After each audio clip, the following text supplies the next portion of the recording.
Hello everyone. As a PhD டாக்டரா எல்லாருமே diabetes patients வந்து கிடினஸ் கம்ப்ளைண்ட் சொல்றத கேட்டிருப்பீங்க.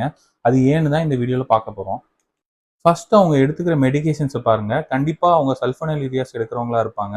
கிளிமிப்ரைட், கிளிபிசைட், கிளிபென்கிளமைடு எடுத்துட்டு இருக்கலாம். ஏன் சல்ஃபோனைலூரியாஸ் ஹைப்போகிளைசிமியா காஸ் பண்ணுது, அதோட மெக்கானிசம் ஆஃப் ஆக்ஷன் என்னன்னு பார்ப்போம். சல்ஃபோனைலூரியாஸ் பார்த்தீங்கன்னா பேங்க்ரியாட்டிக் பீட்டா செல்ஸில் இருக்க பொட்டாசியம் சேனலில் பைண்ட் ஆகி அதை க்ளோஸ் பண்ணி இன்சுலின் ரிலீஸ் காஸ் பண்ணும்.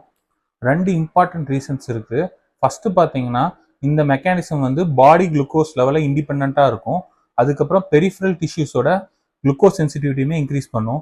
அதனால தான் ஃப்ரீக்வெண்ட்டாக ஹைப்போகிளைசிமியா காஸ் பண்ணுது. ரீசன்ஸ்னால elderly greater than 65 years, CKD patient, CLD patient, அதுக்கப்புறம் ஒபீஸ் பேஷண்ட்டில் சல்ஃபோனைலூரியாஸை அவாய்ட் பண்ணுறது ரொம்ப நல்லது. அதனால சல்ஃபோனைலூரியாஸ் பதிலாக மெட்ஃபார்மின் இல்லாட்டி வில்டாகிளிப்டின் கொடுத்தீங்கன்னா ஹைப்போகிளைசிமியாவுக்கு வர சான்சஸ் ரொம்ப கம்மி.